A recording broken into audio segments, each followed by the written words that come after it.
I remember calling home to talk to my parents, you know, because in Minnesota they talk like the people from Fargo, you know, so they're like, oh yeah, what's the name of the band? And like, Megadeth. Oh, yeah, you know, Megadeth. Here we go.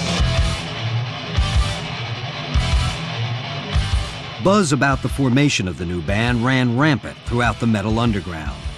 The network started to spread information, and it spread like wildfire. We would get letters from all around the world. And I remember all these kids writing, man, it's gonna be fast, it's gonna be fast, it's gotta be fast. And one day we go to rehearsal and everything's bumped up about 20 beats per minute. Next thing you know, we're a speed metal band. I mean, it happened like that. Now Megadeth needed to add to their numbers. In November '83, jazz fusion vet Gar Samuelson arrived for an audition and made a searing impression. The guy comes, and he falls asleep with a cigarette in his hand, and it burns right clear through his fingers, and I thought, this is rad. Behind the drum set, it was just like he was like a praying mantis or something, you know? And you just could not see what he was doing. It was something to watch him play. Gar's fluid playing lended a sense of order to Dave's outrageous riffs. And as the band began playing gigs, the metal audience was all too ready for the man too maniacal for Metallica. The people in the audience were just freaking out, man. I mean, Dave could have told them, all right, go out on the street right now and kill the first person you see, and they would have, you know?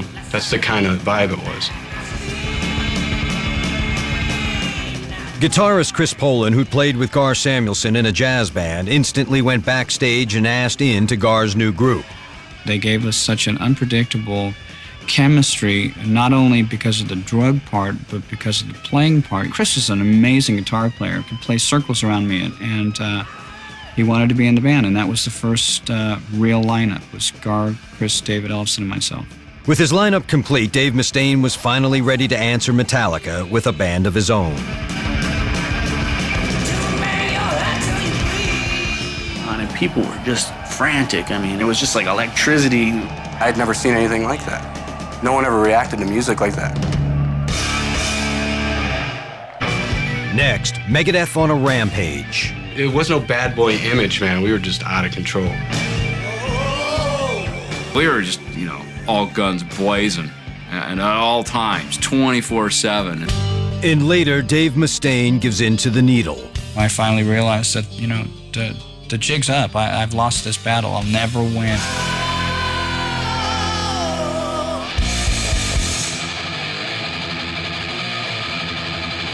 Just months after his expulsion from Metallica, Dave Mustaine rebounded by forming a rival band called Megadeth.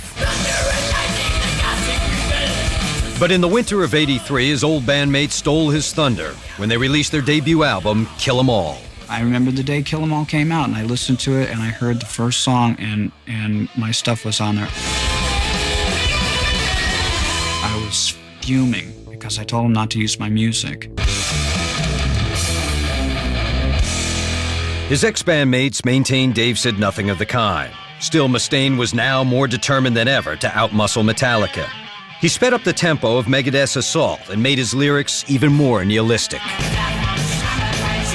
We're going to do basically what we set out to do, and that's break all the rules and have as much fun while we're doing it as we can. The mission statement was to have the fastest, Utmost heaviest, utmost furious, ultra furious metal band ever. We didn't care about the future. We just wanted to be the most dangerous band on the planet. Then it was in our contract to, you know, to basically break all the laws of God and man, I guess, you know. So that's what we did. From day one, Megadeth's members made danger a personal mission.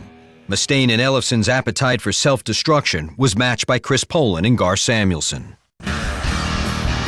They'd played jazz. They also lived a jazz lifestyle, which meant, for a lot of jazz players, heroin. That was the first time that I really saw a bona fide heroin addict. I mean, I was like, we ain't in Kansas anymore, Toto. You want to be great, you had to do heroin. That's straight out of Gar's mouth. And I thought, you know what, I want to be great.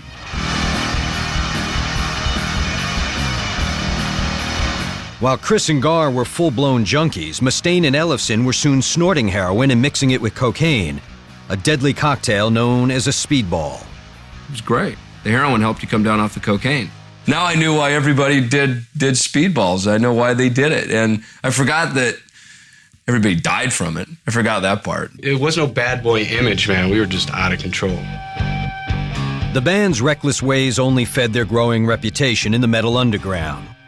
When Megadeth made a demo tape in the summer of '84, it quickly sparked a bootleg bonanza. Within weeks, the tape fell into the hands of New York record exec Barry Coburn. Once I heard the cassette, it was like, wow. You know, I mean, we have another Metallica in our hands. I could have sounded just like Metallica if I wanted to, and I didn't. Megadeth doesn't sound anything like Metallica. It really doesn't. Coburn's Combat Records had financed the label that released Metallica's debut album. He quickly signed Megadeth and rushed the band into the studio. They gave us $8,000 to make the record. We spent half of that on food and dope. Chris would stop in the middle of a take to go into the bathroom to shoot up, and Gar wouldn't show up for hours because he was buying balloons of heroin. And David Ellison and I, we always had our amount that we needed to get by. I would get these frantic calls saying, the studio's a shambles. We've got all this drug paraphernalia here. I mean, it was frightening.